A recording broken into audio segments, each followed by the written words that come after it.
Hi everyone! So yung nakikita nyo ngayon dyan na fruits, yung brown. Ang kulay niya, yan yung tinatawag na marang fruits. Ito yung marang na galing ng Davao. So, sa mga hindi pa nakakakita kung ano ang itsura ng marang, papakita ko sa inyo. Ito ang marang fruits from Davao.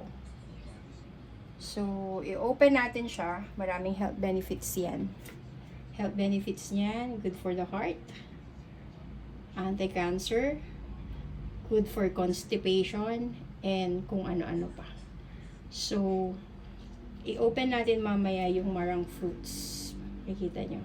And tikman natin siya. So, start na natin siya na i-open, guys.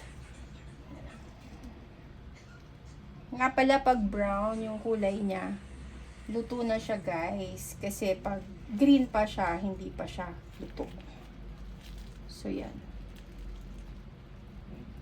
This is exotic fruit from Davao, guys. Ito ang itsura ng marang.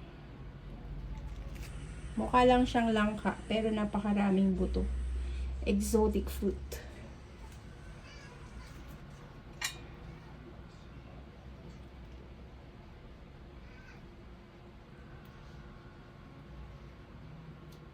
There you go. Cute na itsura niya, no?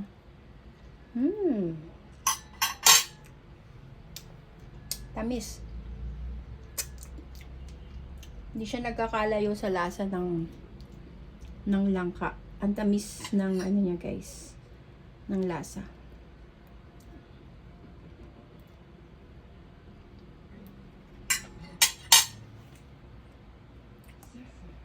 Ito. Yung buto din niya.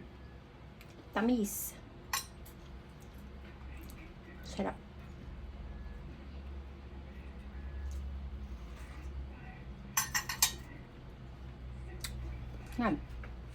Nakita niyo yung tsura ng marang.